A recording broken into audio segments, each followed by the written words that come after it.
Hey everybody, this is Russ from Metro Game Core. Today we're going to do my final review of the MSI Claw. This is their first handheld PC to come to the market, and I always like it when a big company makes a handheld, because often they will include new features and innovations that will push the industry a little bit further, or maybe raise the bar as well, and so I always like giving a lot of coverage to these bigger handhelds. And we've seen a lot of these features and innovations happening in real time over the past few years. The Steam Deck is the best example. That one came out at a killer price point, but then also introduced Steam OS and a lot of compatibility layer fixes, a lot of things that have just innovated in the handheld market. Now there have been other competitors stepping up and trying to compete as well, both in terms of price but then also in features. The ROG Ally is a good example. This one came out with that 120Hz refresh rate with variable refresh rate, which did help a lot when it came to some of those higher end games. After that, we had the Lenovo Legion Go, which really pushed the idea of what a handheld could be in the first place. It's got a big old screen, and on top of that, it has detachable controllers. And so each of these bigger manufacturers, as they create a handheld, helps to innovate things more and more. There's also the smaller handheld PC makers. They also come out with some neat things as well, but they don't really push the industry in the same way that these bigger ones do. And that's one of the reasons why I was so excited about the MSI Claw. Now, when we put this all into context of the MSI Claw, it almost feels like a different beast. After all, it has the same look and feel of the ROG Ally, and the screen between the two is almost identical as well. And so it does leave me thinking, well, what is the big innovation or feature with the Claw that sets it apart from the others? What raises the bar for handheld PCs? And the only thing I can think of is the fact that this is the first major handheld PC that comes with an Intel chip inside. But as I'll demonstrate in this video, that is not much of an upgrade at all. And so, before I get too far into the details about that, let's go ahead and get started.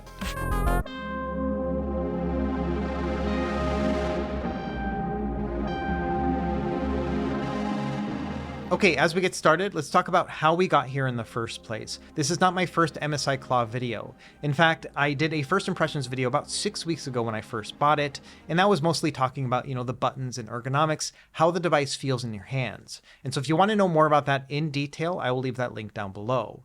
After that, I did an emulation showcase video. This Intel chip has a lot of cores and threads to it, which often will aid it when it comes to emulation because that is a more CPU intensive task. And so I did find that, the emulation performance on this was pretty good up until about Gen 7, so like PS3. At that point, things start to kind of fall apart.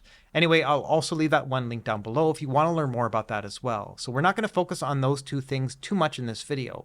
Instead, I want to wrap it all together and just talk about the overall experience over the past 6 weeks of using the MSI Claw and my recommendations one way or another. We're going to frame this in a couple different ways. The first is I'll talk about some of the things I've learned about the MSI Claw since first getting it, and then we'll actually do like the judgment or like the recommendation side. I'm going to frame that in a good, bad, and ugly context. So let's dive in and talk about what I've learned about the MSI Claw over the past 6 weeks. And the first one is that there have been a ton of updates for it. In fact, there have been 3 BIOS updates, so I've had to flash the firmware 3 different times. And then on top of that, there have been a bunch of MSI-like software updates for their front end. And then we've had a lot of Intel GPU driver updates too. So both MSI and Intel are kind of going full throttle with all these updates. Now, when it comes to these updates, I've had 2 schools of thought, and they're kind of waging war in my mind. The first idea is that I appreciate it when a company supports their device. I like it when I turn on a device and it says, hey, we've got these updates for you. Just press on this button and it's going to make your experience better. Now, on the other side of the coin, there have been so many updates that it leads me to think that maybe some of these should have been out before the device launched in the first place. Bear in mind, I'm a retail unit customer here. I just bought it like anybody else, and so I expect that customer kind of experience. And to be honest, I almost feel like a beta tester more so than anything. So if anything, it leads me to feel like this is a rocky launch, all things considered, for MSI. Now, obviously, this is the first form factor handheld PC that they've ever made, and so there's always going to be bumps along the way, but as a retail customer, I didn't expect that many. Now, you could also argue, the Steam Deck, the ROG Ally, they had their share of issues in the beginning as well, but this one felt a little bit more broken in that first few days of release. With all that being said, I have gone through every single update that I can for this device, so this testing that we'll do for the rest of this video will be with all the latest and greatest, and I do hope that there will be even more updates in the future, but at least as it stands right now, this is the latest that we have to work with.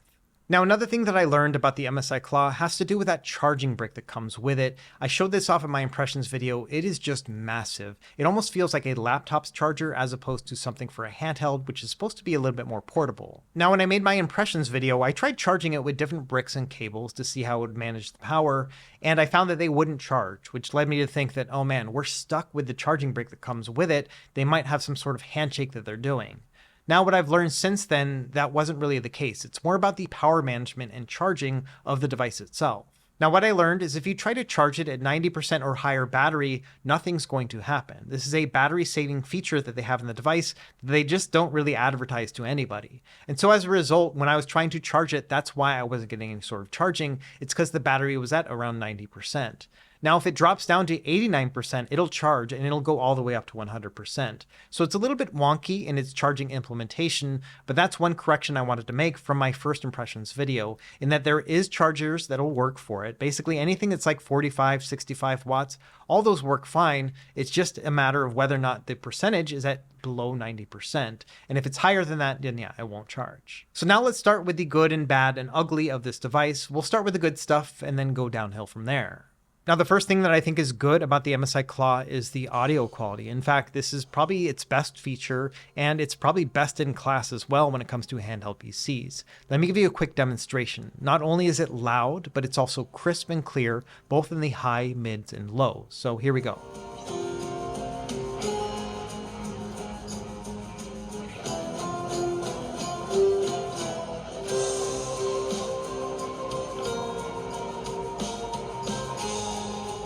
And so yes, I think that the audio quality here is pretty awesome. Another thing I think is pretty good is the quality of the screen. And when it comes to the colors and saturation, I think it is pretty average, so no complaints there. And I also think that the range of brightness is pretty good. It'll get pretty dim and pretty bright. There are other handhelds that can do it better, including the Steam Deck.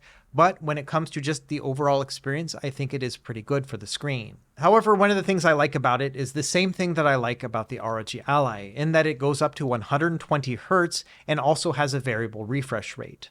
120 Hz is going to be great when it comes to playing retro games. That means you'll be able to play with black frame insertion. This allows you to basically remove motion blur from your retro games and has an almost CRT-like feeling, and I talked about this a lot in my emulation showcase video. The variable refresh rate is also going to be great when it comes to PC gaming. It'll kick in at 48 Hz and then all the way up to 120 Hz.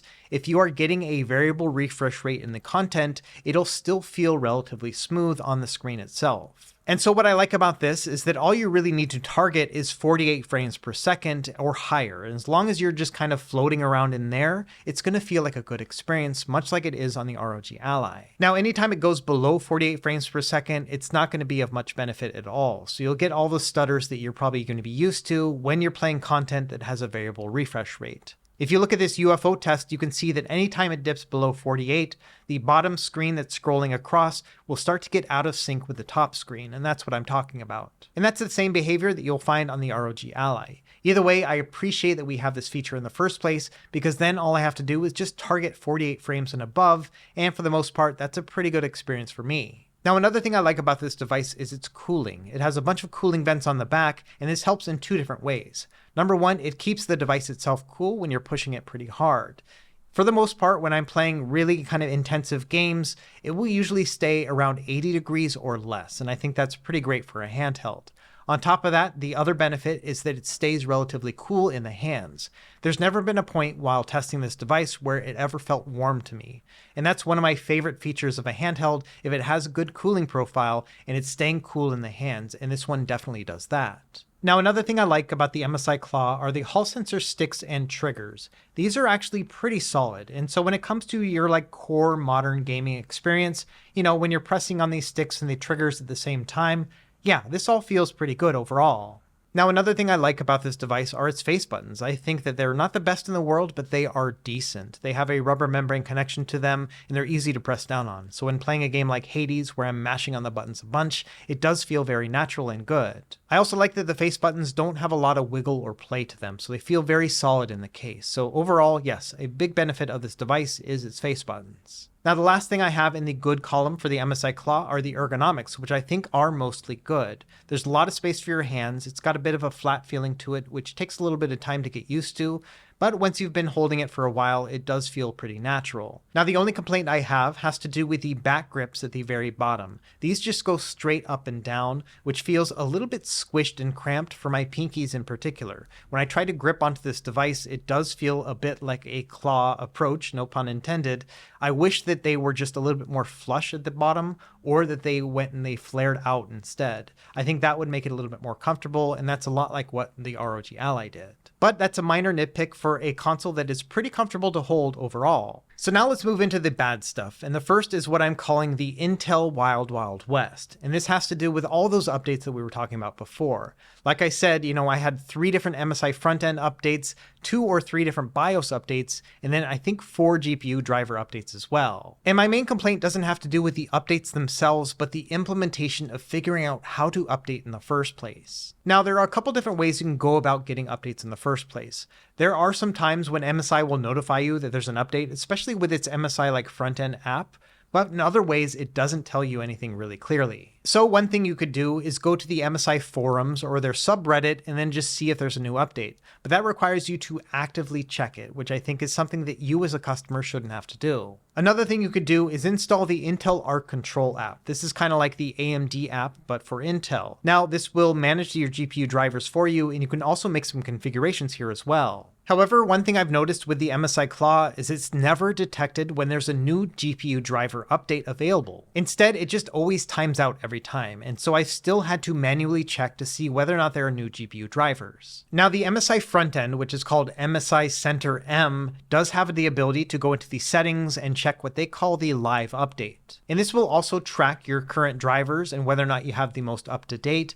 but I've also found this to be pretty inaccurate as well. In addition, actually updating these drivers is not very seamless. Often you will tap on the update button and nothing will really happen. It's just going to download the driver and a batch file to launch it, and it'll be put in your downloads folder. So you'll have to know to go into there and then double click on it and then hope that it's going to update your drivers that way. And even then, when you do update your drivers, the MSI app will not auto update itself. And so you'll have to restart your device to see whether or not it actually worked. And so I think that overall, those are just too many hoops to jump through when it comes to updating your device. It should be a more seamless process. And even with these most recent updates, I've still run into my share of bugs. For example, trying to swap between 720 and a 1080p resolution often will not work within the front-end app.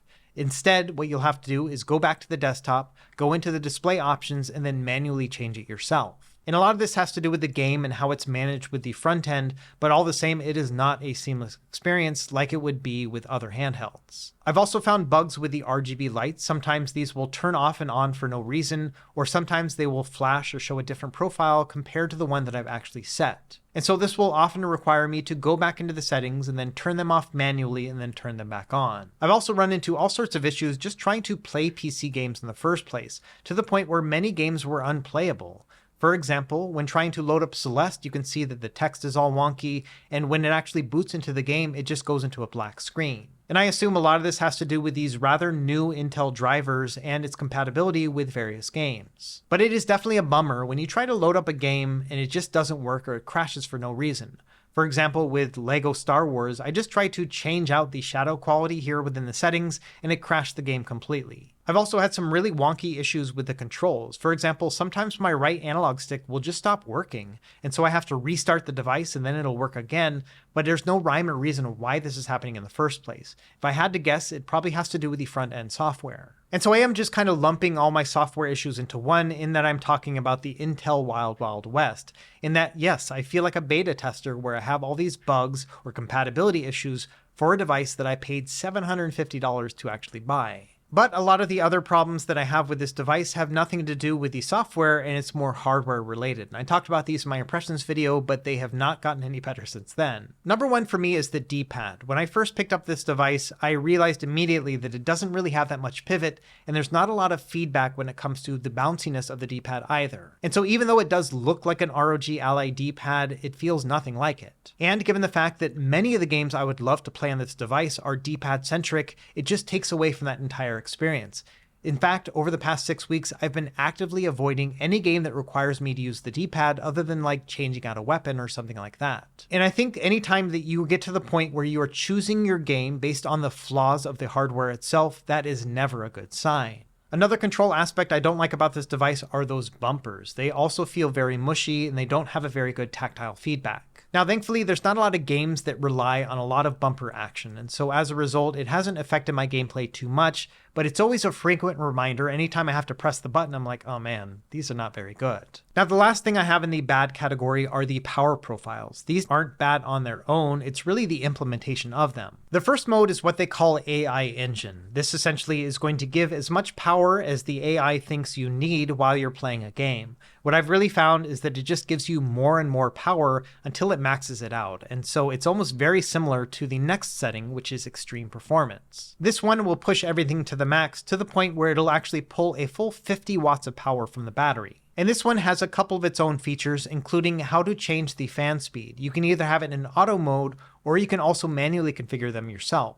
Now, the one in the middle is called the balanced profile, and this is the one that MSI actually recommends. But like with the others, it pulls a lot more power than I was expecting. I'll show you a demo here in a second. After that, we have the super battery profile. This one will also reduce the TDP by a little bit, and will turn off your RGB lights. And then finally, we have our manual setting. So this one allows you to adjust the TDP both while plugged in and on battery mode. But the odd thing about the manual setting is that it doesn't actually allow you to adjust the fan curve like it does with the max performance setting. I think that anytime you're in a manual setting, you should be able to configure everything manually, so I'm not really sure why that's missing here. Now, having these profiles is all well and good. I have no complaints about that. It really has to do with the implementation of it, because it's hard to predict how much power they're going to draw. For example, here I'm playing Marvel's Spider-Man. This is in the balance setting, the one they recommend, and it's pulling about a 30 watt TDP and about 42 or 43 watts of power from the battery. And for me, that is a really high wattage for something that's supposed to be a little bit more balanced between both battery and performance. And it's a similar experience if you try to use the super battery setting. This will actually push all the way up to a 20 watt TDP with this game. And again, for me, it feels like this is skewing just a little bit too high. It almost feels like a 20 watt TDP on the super battery setting is more of a better fit for something like in the middle balance setting instead. To put it into context, if we use the AI version, which is going to push as much as it needs to, it'll go all the way up to a 35 watt TDP. So why is there only a 5 watt difference between the balance setting and the max that it'll go with the AI setting? And so this is one of those things where I feel like it needs to be tweaked further down the line by MSI. By contrast, on the ROG Ally, if we use the middle setting, it's going to lock it at a 15 watt TDP. And to me, that feels like a more predictable and balanced power draw. I know exactly how much battery is going to last if I put it at that 15 watt TDP. Whereas with the MSI Claw, who knows? Your battery's just going to drain as much as it wants.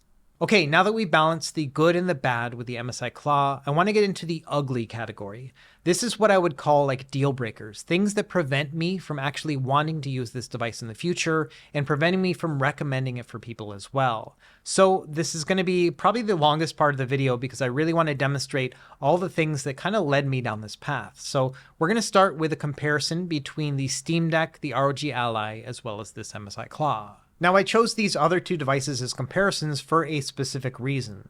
The Steam Deck OLED has got the best price around, but then also is the gold standard when it comes to battery life, and so I wanted to test that between the two. In addition, the ROG Ally is so similar to the MSI Claw, it's almost like comparing apples to apples, so we get a good idea in terms of just the chipset between the two and where those differences lie. And as we jump into this comparison, let's do a quick recap of the retail prices. We'll start with the MSI Claw. I'm going to be using the 155H, which is $750 for the 512GB model. We're going to compare that with the ROG Ally Z1 Extreme. This also has 512 gigs of storage, and it comes out at $699. And then finally, we'll compare those against the OLED Steam Deck 512GB model. This one is $550, so it's $200 cheaper than the MSI Claw. So with those prices in mind, let's talk about the first ugly element of the MSI Claw, which has to do with the stuttering of its gameplay.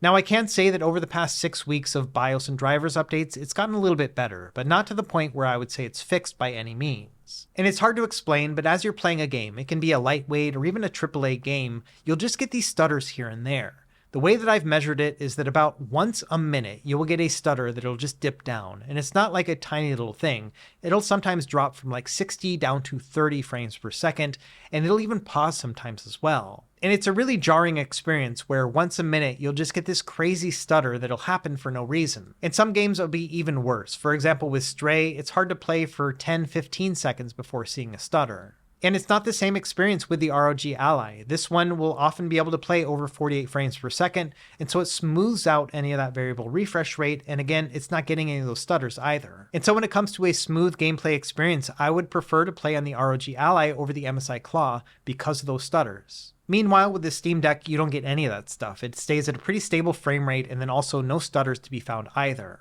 And so yeah, the stuttering is a big deal for me. It inhibits my gameplay experience with every single game that I've tried it with.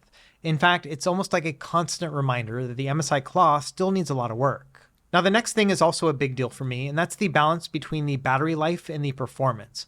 And the reason why I'm bringing this up is because in the MSI marketing materials, they talk about it like the performance is amazing and it's best-in-class battery life. But I found that in my testing, the opposite is actually true. So let's go through all of the games that I tested and how they compared against these other devices. We'll start with Stray since we were just talking about it. This game I'm playing in low settings at 720p with the Claw and the ROG Ally, and then 800p with the Steam Deck because that's the closest approximation. For both the Claw and the Ally, I played them at 120 Hz, and that was so I could take advantage of the variable refresh rate in order to reduce those stutters. And for the Steam Deck, I just locked it at 60 frames per second because it was super smooth. Now, if we look at the frame rate between the Ally and the Claw, you'll see that the Ally is consistently above the Claw, about 10 frames per second altogether.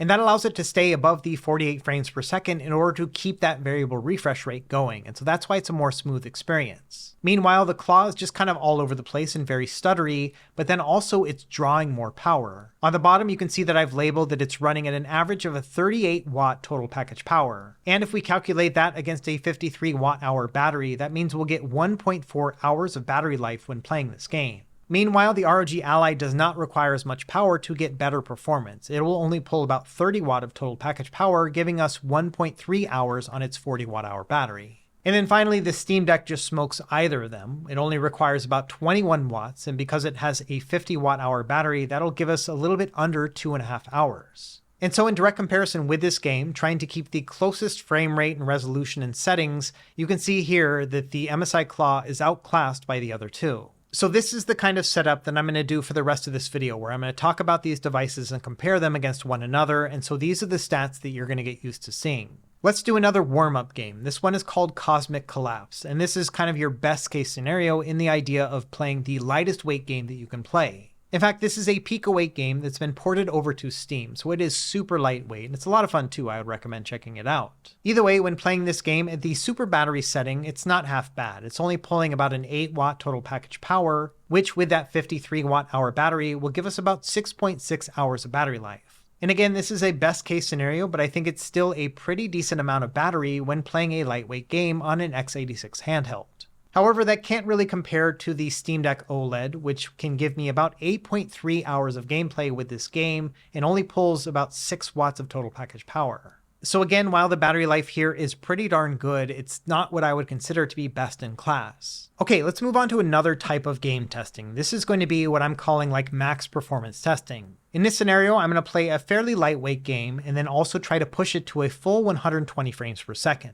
In addition, I want to max out the resolution of the device itself at 1080p. And of course, we're going to do the same with the other devices at the max resolution and max frame rate. So in a comparison with this game, you can see that at 1080p and 120 frames per second, the ROG Ally and the MSI Claw actually demand about the same amount of power. However, the battery life will be different between the two because of the larger battery in the MSI Claw. And so here we're getting 3.3 hours with the MSI Claw with only 2.5 hours with the ROG Ally. Now, the Steam Deck OLED is not an apples to apples comparison because it does have a lower resolution and then also only goes up to 90 frames per second. However, the game still looks amazing at 800p on an OLED display, and 90 frames per second is plenty for a game like this. And you can see that the power draw is significantly less, only 7 watts of total package power, giving us over 7 hours of battery life when playing this game. And so in particular, when playing an indie game at a high frame rate, I think I would prefer the Steam Deck OLED. 90 frames is plenty for me, and the screen just looks beautiful on that OLED display.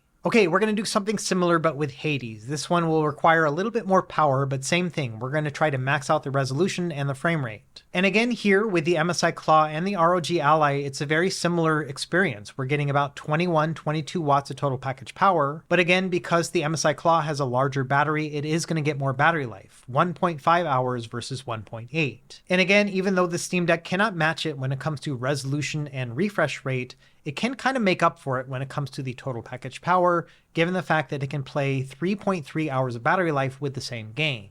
Next, we're going to try to get a locked 60 frames per second with various games. We're going to start with Cult of the Lamb. For this one, I found to get the best balance of performance, I had to drop it down to a 720p resolution and then set it to medium settings. And on the MSI Claw, it was a pretty stable 60 frames per second, although I did have those stutters like I was mentioning before. It also had a pretty high power demand, requiring 19 watts of package power and giving me about 2.8 hours of battery life. Meanwhile, the ROG Ally was more consistently at 60 frames per second and also didn't have those stutters, but also didn't require as much power. This one only needed about 14 watts of total package power, giving me about the same amount of battery life given the fact that it's a smaller battery. Meanwhile, the Steam Deck OLED is the clear winner. It's going to have a higher resolution at 800p, but then also requires less power and gives us 4.5 hours of battery life. And so in this test, I would say the Steam Deck OLED is the clear winner, but the ROG Ally is pretty interesting in the fact that it makes up for its smaller battery by requiring less power. Now, one thing I found surprising was that there were times when the ROG Ally was outperformed by the MSI Claw. A good example is Balatro. At 1080p and 60 frames per second,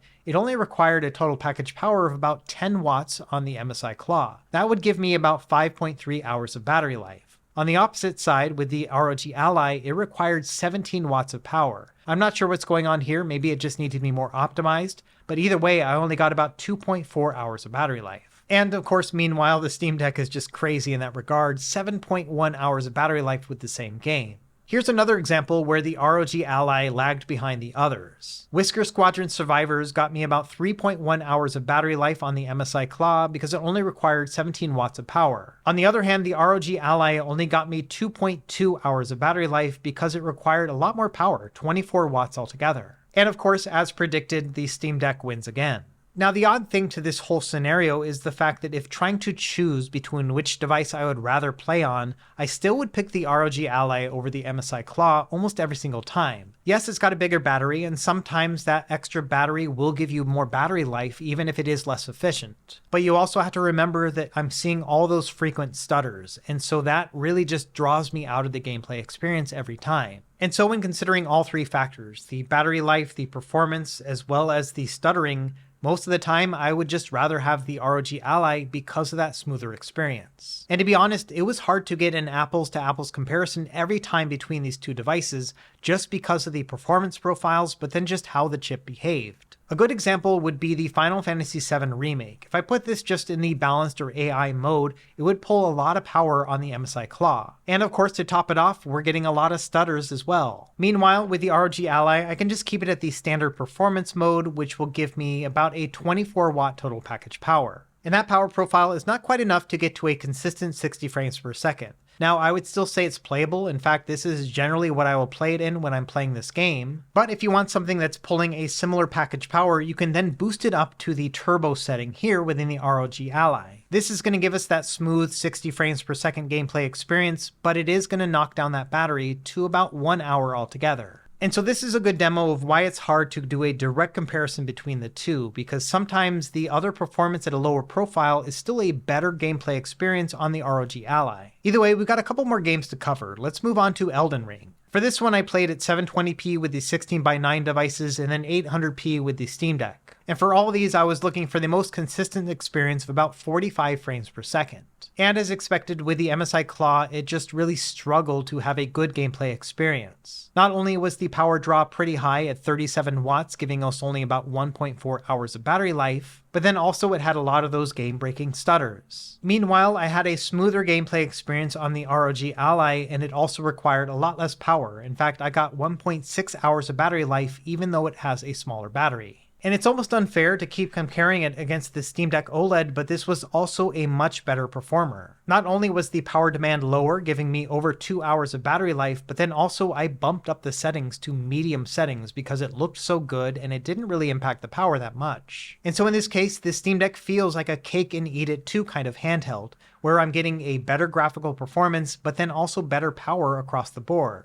Now, one thing the MSI Claw has that the others don't is XeSS. This is an upscaler like FSR, but specifically for Intel chips. And there's only a handful of games that support it. I think it's somewhere between 100 and 150 right now, but let's do a test with Diablo 4, which has support for both this and FSR. Here I'm going to run the game at 720p and 60 Hz, but then turning on XeSS to the balanced preset. And this will give me a pretty stable 60 frames per second, apart from those stutters that you would get here and there. And in terms of battery life, we're looking at 1.7 hours from 31 watts of total package power. Now on the Steam Deck, I'm doing the same thing, but using FSR2 at the quality setting, so it's going to be a little bit higher. But as you can see, the power demand is night and day. This one only requires 16 watts of total package power and will give me 3.3 hours of battery life with the same game and with better settings. Not only that, when playing this game at a 16:10 resolution, that means that I will see more gameplay because it's going to be a taller aspect ratio, and as a result, I will see more of the map at once. So I'd much rather play this game on the Steam Deck than on the MSI Claw for many reasons. Now, on the other hand, there are games that the Claw can play that the Steam Deck cannot. A good example would be Destiny 2, which is going to be limited to Windows handheld. So unless you're going to install Windows on your Steam Deck, you're better off playing this game on a device that runs Windows out of the box. So for this comparison, we'll just do the ROG Ally against the MSI Claw, and it's a pretty surprising result here as well. Now for the MSI Claw on its own, I played it at 720p and 120 Hz so I could take advantage of that VRR. And you can see that the power demand is quite high, an average of 46 watt total package power, giving me 1.2 hours altogether. And this will give me an average about 45 frames per second. It's definitely playable, but I would prefer to have something a little bit higher. Now when trying to get the same performance on the ROG Ally, I actually required a lot less power. So here again at 720p, 120 Hz for the VRR, but then also 45 frames per second, I was getting about 23 watts total package power, which gave me more battery life, 1.7 hours. And if I wanted to put it into turbo mode to give me a more stable 60 frames per second, this power demand was still lower than the MSI Claw. Now because of this smaller battery, it is going to give me less battery life, a little bit under an hour. But all the same, apples to apples, I'm getting 60 frames per second consistently, whereas the MSI Claw requires more power just to get up to 45. And so at the end of the day, when it comes to playing PC games on the MSI Claw, I did not find it to be a very pleasurable experience. It always feels like there's something holding it back. Maybe it's the stuttery gameplay, or sometimes it just requires way more power than you would expect. And when putting it all together, I found this to be the least pleasurable of the high-end Windows devices made by big manufacturers. So yeah, when it comes down to it, when we're talking about the value comparison between these devices, the fact that the Steam Deck OLED is $200 cheaper and outclasses it every time really makes it hard to say that the MSI Claw is going to be of benefit to you.